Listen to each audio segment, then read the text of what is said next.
Hello students, आज हम पढ़ेंगे 11th fix and 12th easy में कंसंट्रेशन टर्म्स, जो कि मोल कंसेप्ट में हमें कोई भी सॉल्यूशन में सॉल्यूट कितना सॉल्वेंट में डिसॉल्व हुआ है या सॉल्यूट सॉल्यूशन में कितना डिसॉल्व हुआ है, तो सॉल्यूट के मोल्स ग्राम जो है अमाउंट कितना है सॉल्यूशन में, डिसॉल्व अमाउंट बोल सकते हो।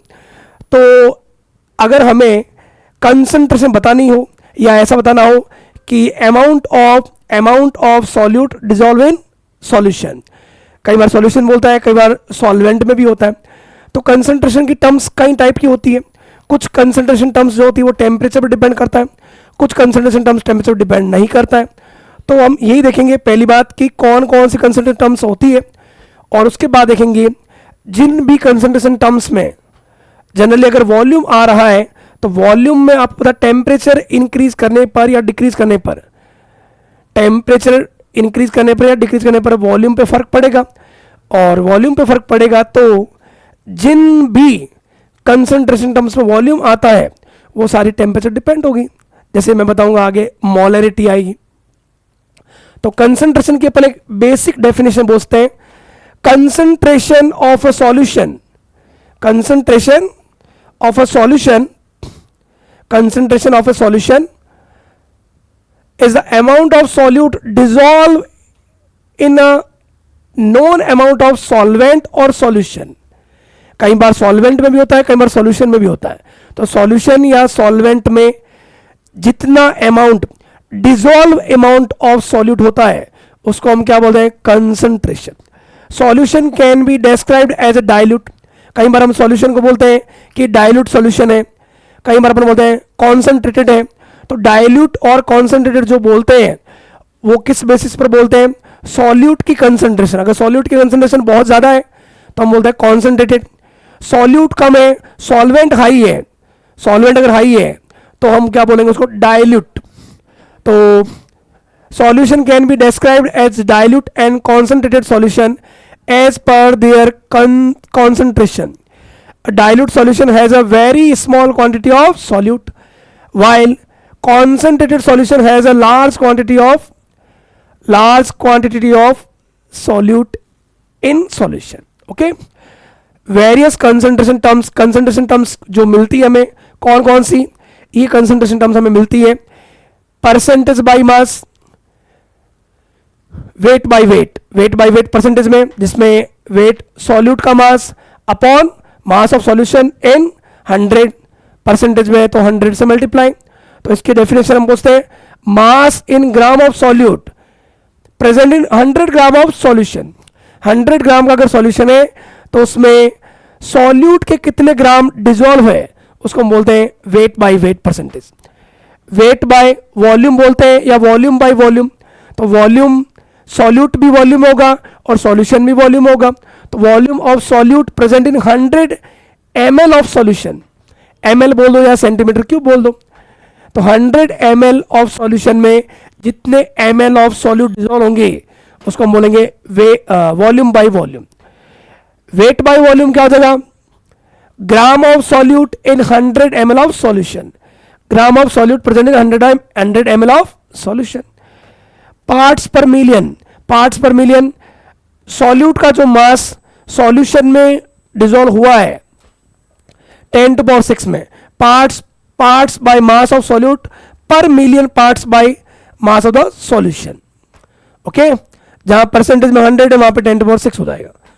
मोल फ्रैक्शन, जैसे आपने मैंने मिलकर एक काम किया तो उसमें मेरा कितना हिस्सा है वो मेरा मोल फ्रैक्शन, आपका जो हिस्सा होगा वो होगा आपका मोल फ्रैक्शन।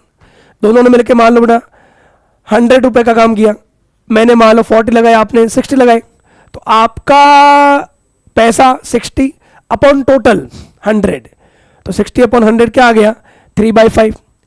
मैंने मान लो 40 लगाए, 40 अपॉन 100 कितना आ गया, 2/5।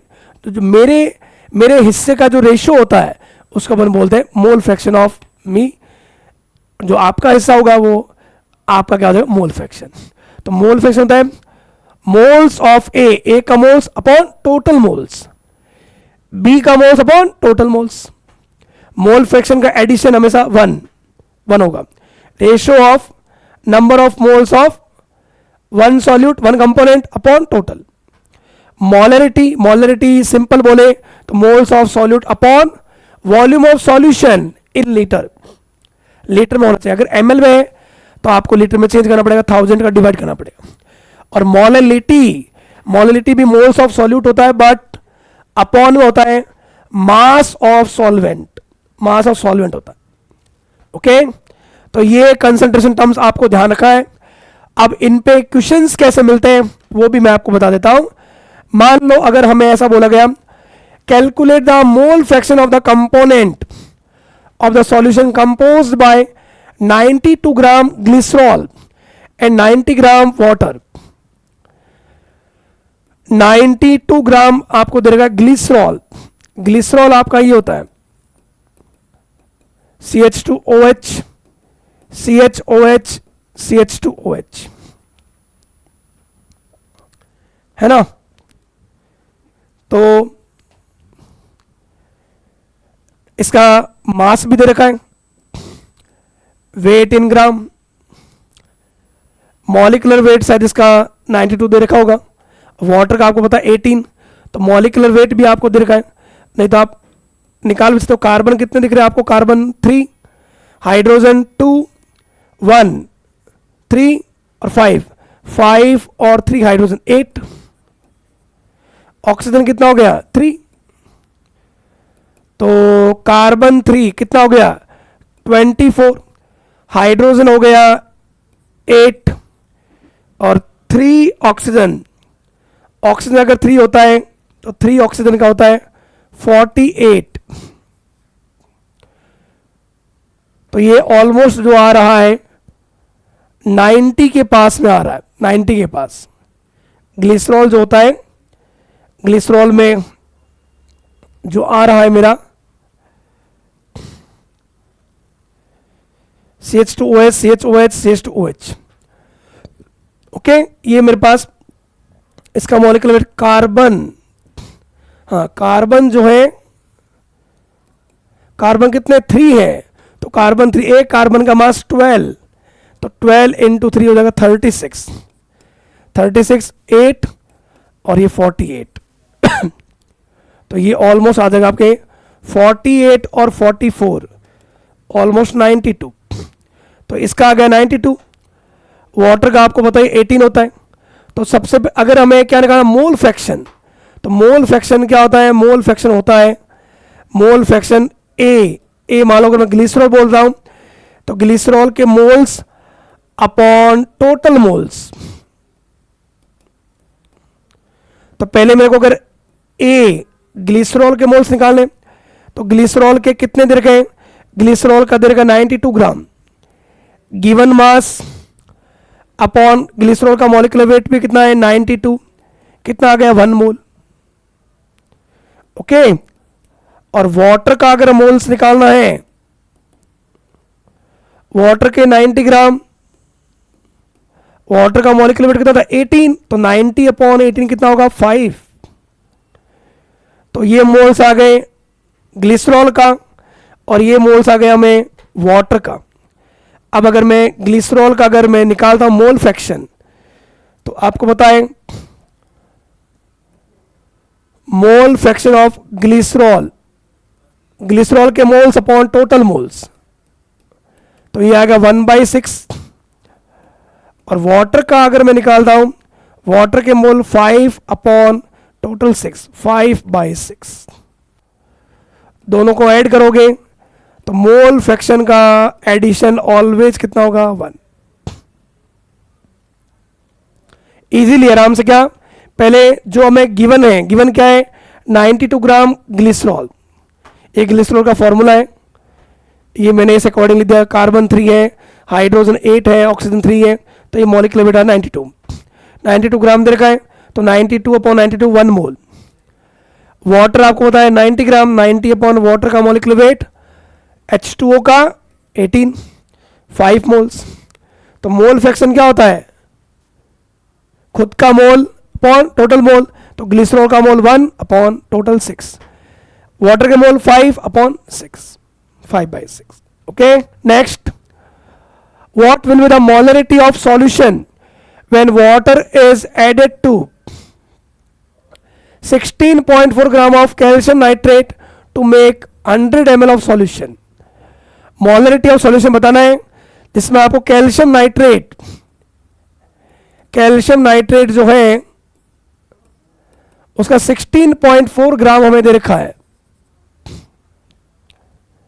ओके, इसका मॉलिक्यूलर वेट हम देख लेते हैं. मॉलिक्यूलर वेट कैल्शियम का वेट कितना होता है 40, नाइट्रोजन का वेट होता है 14, nitrogen 14, 2 nitrogen 14 multiplied 2, 3 oxygen, 1 oxygen का होता है 16, 3 ऑक्सीजन का होगा 48, 48 मल्टीप्लाइड 2 96, 96 और ये हो जाएगा आपके 40, तो 96 और 40 हो जाएगा आपके, वो आ जाएगा 136, 136 और 28 ये आ जाएगा आपके 164. ओके, तो ग्राम मॉलिक्यूलर वेट, मोल्स क्या आता है wait in gram upon molecular weight. तो 16.4 ग्राम आपको दे रखा है कैल्शियम नाइट्रेट का और मॉलिक्यूलर वेट है इसका 164. तो मेरे हिसाब से ये आ जाएगा 1/10. ये मोल्स आ गया. मोलरिटी क्या होता है moles of solute in volume of solution in litre, लेकिन ये वॉल्यूम आपको दे रखा है 100 ml. तो ml को अगर आप लीटर में चेंज करते हो तो 1000 का डिवाइड करना पड़ेगा. तो मोलरिटी मोल्स तो आ गए आपके 1/10, वॉल्यूम 100 ml, 100 ml में आप 1000 का डिवाइड करोगे तो 1000 जो आपके ऊपर ही आ जाएगा.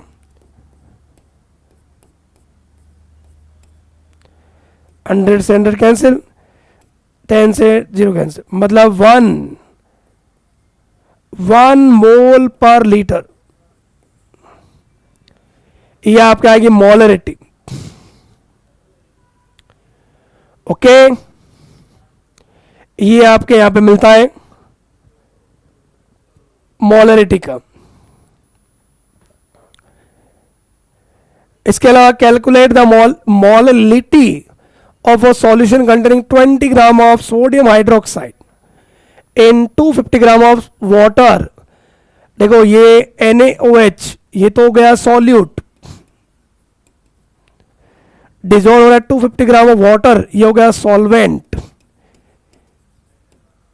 तो सॉल्यूट का जो ग्राम होता है वो अगर सॉल्वेंट में डिजोल्व हो तो उस अमाउंट को हम क्या बोलते हैं मोलरिटी. मोलरिटी बोलते हैं moles of solute dissolve in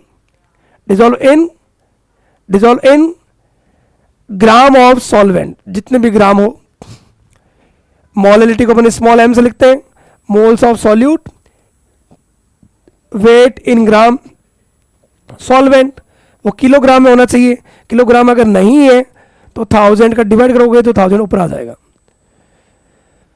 तो पहले सॉल्यूट के मोल्स निकाल लेते हैं. सॉल्यूट के मोल्स, सॉल्यूट कौन है NaOH 20 ग्राम गिवन मास 20, NaOH सोडियम का मास 23, ऑक्सीजन का मास 16, हाइड्रोजन का 1, तो इसका आ गया 40, ये आ गया हाफ मोल. ओके, फिर मोलरिटी में मोल्स तो आ गया हाफ. सॉल्वेंट दे रखा है 250 ग्राम दे रखा है, तो ग्राम में नहीं होना चाहिए, किलोग्राम में होना चाहिए. तो 1000 का डिवाइड करोगे, तो 1000 डिवाइड करोगे तो 250 से 1000 4 टाइम्स, 2 से 4 2 टाइम्स, 2 मोल पर केजी. ये आएगा मोलरिटी आ जाएगी NaOH इन वाटर. क्लियर. तो ये कुछ एक मैंने आपको कंसंट्रेशन टर्म्स बताई और इनके आपके क्वेश्चंस बताए। मोलैलिटी बहुत इंपॉर्टेंट है। मोलैलिटी में ये भी जाना, मोलैलिटी जो है उसके फॉर्मूले में मास बाय मास आ रहा है, वॉल्यूम नहीं आ रहा। तो जिसके फॉर्मूले वॉल्यूम नहीं आ रहा मतलब वो टेम्परेचर डिपेंडेंट नहीं होता, ये टेम्परेचर डिपेंडेंट नहीं होता। जबकि मोलैरिटी हो गया या जो जो आपको दिख रहा है उस फॉर्मूले में अपॉन में वॉल्यूम आ रहा है, यहाँ पे वॉल्यूम आ रहा है, यहाँ पे वॉल्यूम आ रहा है, मोलैरिटी में वॉल्यूम आ रहा है, वॉल्यूम आ रहा है तो वो टेम्परेचर के साथ चेंज होगा, तो वो टेम्परेचर डिपेंडेंट होगा। ओके, तो ये आज हमारा था कंसंट्रेशन टर्म्स।